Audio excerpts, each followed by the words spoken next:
This didn't start as a rumor. It started as a whisper that hit the internet like a dropped glass in a silent room. Sharp, sudden, and impossible to ignore. One blurry screenshot, allegedly pulled from an old passport application tied to Meghan Markle, and suddenly the question everyone thought was settled was back on the table, louder than ever. How old is she really? And why does this document not line up with the story we've been told for years? Because here's the thing nobody expected. The date didn't just look off, it looked carefully off. A single digit, one quiet discrepancy, but enough to send online sleuths, royal watchers, and longtime critics into a frenzy. And the reaction that followed? That's where things got messy. That's where people say Meghan absolutely lost it. Within hours of that image circulating, entire threads exploded. TikToks broke down timelines minute by minute. Old interviews resurfaced. Red carpet clips got slowed down, paused, zoomed in like forensic evidence. Suddenly people weren't just talking about numbers. They were talking about patterns, about small inconsistencies that never seemed to matter before, but now felt impossible to unsee. And what really poured gasoline on the fire was how fast everything started disappearing.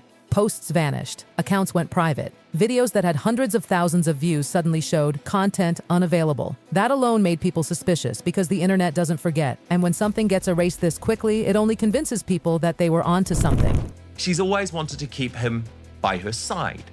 No longer.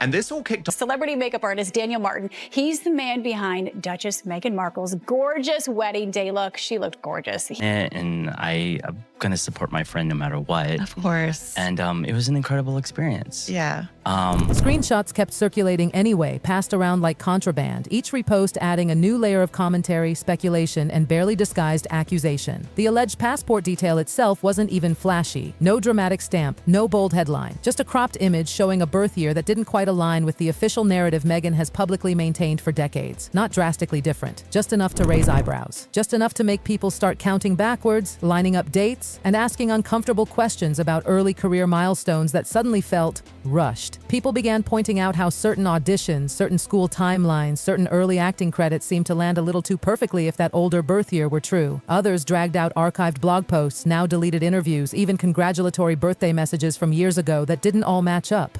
One year she was celebrated as one age, another year as something else entirely. Individually, these things meant nothing. Together, they formed a narrative that was hard to shake. And then came the alleged reaction behind the scenes. Multiple gossip insiders claimed that Meghan's team went into full crisis mode. Phones ringing non-stop, lawyers suddenly very busy. PR contacts allegedly scrambling to reframe the conversation before it could jump from online gossip into mainstream coverage. Because once a story like this crosses that line, it stops being entertainment and starts becoming a reputational problem. What made this hit harder than previous controversies was the symbolism. Age isn't just a number in Hollywood, it's currency. It affects casting, branding, relatability, even credibility. And for someone whose entire public identity has been built on authenticity, transparency, and telling her own story on her own terms, even the suggestion of something being hidden felt like a betrayal to some supporters and a victory lap for her critics. The whispers quickly turned nastier. In Meghan Markle's kitchen. I love candles. And Okay.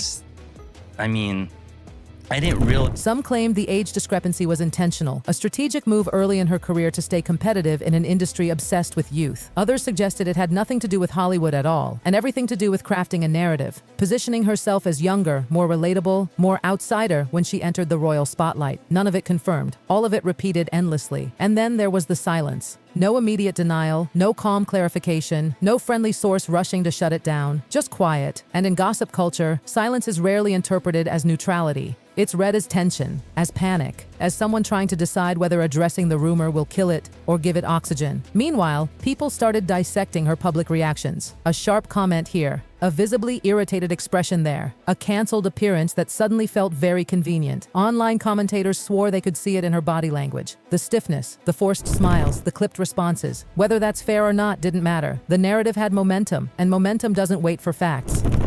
What really escalated things was when a former acquaintance, not a close friend, not an enemy, but someone just distant enough to feel believable, liked a post hinting that Hollywood ages are rarely accidental. That single tap of a heart icon sent shockwaves through gossip circles. It didn't confirm anything, but it didn't deny it either. And once again, people assumed the worst. Critics framed it as proof of long-term image manipulation. Supporters fired back, calling the entire thing misogynistic, invasive, and cruel. Comment sections turned into battlegrounds. Age-shaming accusations flew, defenses hardened. Neutral observers were dragged into taking sides whether they wanted to or not. And through all of it, the passport details stayed just blurry enough to remain deniable, but just clear enough to remain suspicious. That's the most dangerous place for a rumor to live. By the end of the week, the story wasn't even about the age anymore. It was about control, about who gets to tell the truth, who gets to define reality, and what happens when the internet decides it knows better than the person at the center of the storm. Because whether that passport detail was real, misinterpreted, edited, or completely fake didn't stop one thing from happening. It cracked the image again. It reopened old debates about transparency, narrative control, and whether the public persona we see is a reflection or a performance. And the most uncomfortable part? People aren't done digging. This wasn't a scandal with a clean ending. It was a spark. And if part 1 is about how the rumor exploded, part 2 is about what happens when the fallout reaches places it was never supposed to reach, including people who were there long before the spotlight ever existed. By the time the internet finished tearing apart the passport rumor, the real danger wasn't the date anymore. It was the people who suddenly felt licensed to talk.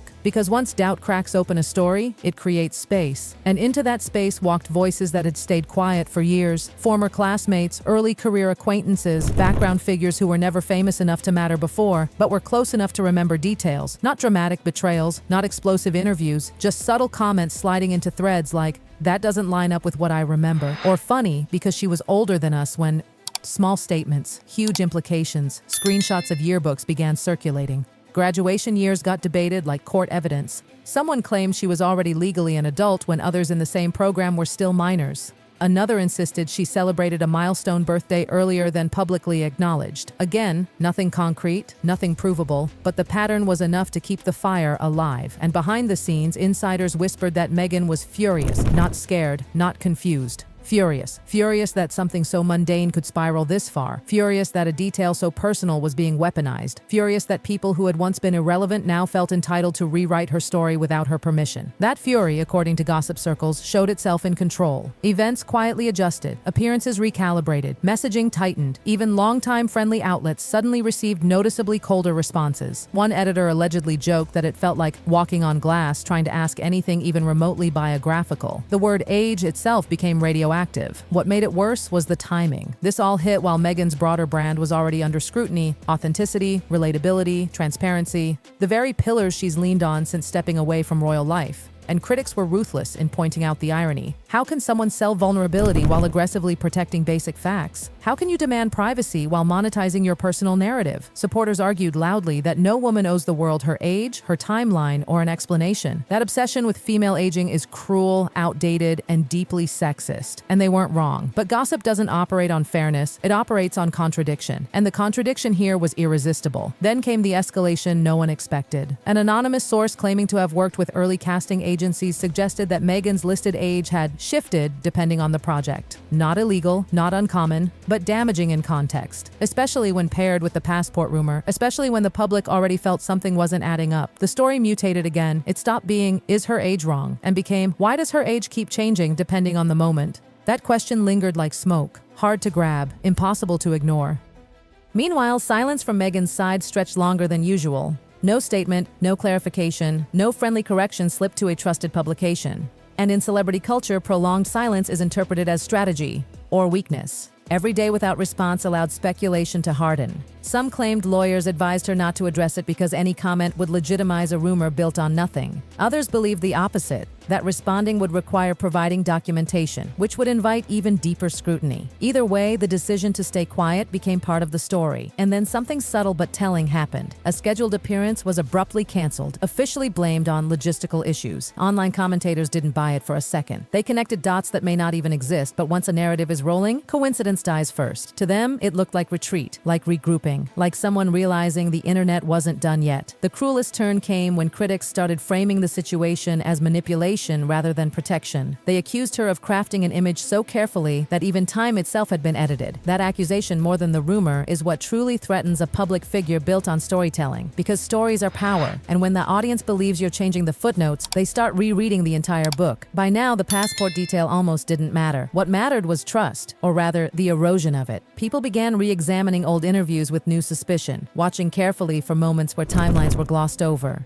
Pauses that now felt deliberate, answers that suddenly seemed too smooth. The backlash wasn't universal, but it was loud. And the defenders? They were exhausted, tired of fighting rumors that refuse to die, tired of explaining that age ambiguity in Hollywood isn't a crime, tired of watching the same cycle repeat. Woman rises, woman speaks, woman gets dissected. But gossip feeds on fatigue. The longer this went on, the more it felt less like a scandal and more like a referendum on who controls a narrative in the digital age. Can you curate your own story forever, or does the internet eventually pry it open, real or not? As of now, nothing has been proven, nothing has been officially exposed, and yet something irreversible has happened. The illusion of a closed chapter is gone. The idea that her personal history is settled has cracked, because even if the passport rumor fades, and it likely will, the question it planted won't. What else have we accepted without questioning? What details were shaped, softened, or strategically framed? And how much of celebrity truth is performance by design? That's the uncomfortable legacy of this moment, not an answer, but a suspicion. And once suspicion takes root, it doesn't need evidence to survive. It just needs silence, repetition, and an audience willing to believe that there's always more hiding between the lines. The age rumor may die down. The damage to perception, that lingers. And that's the real fallout no passport can erase.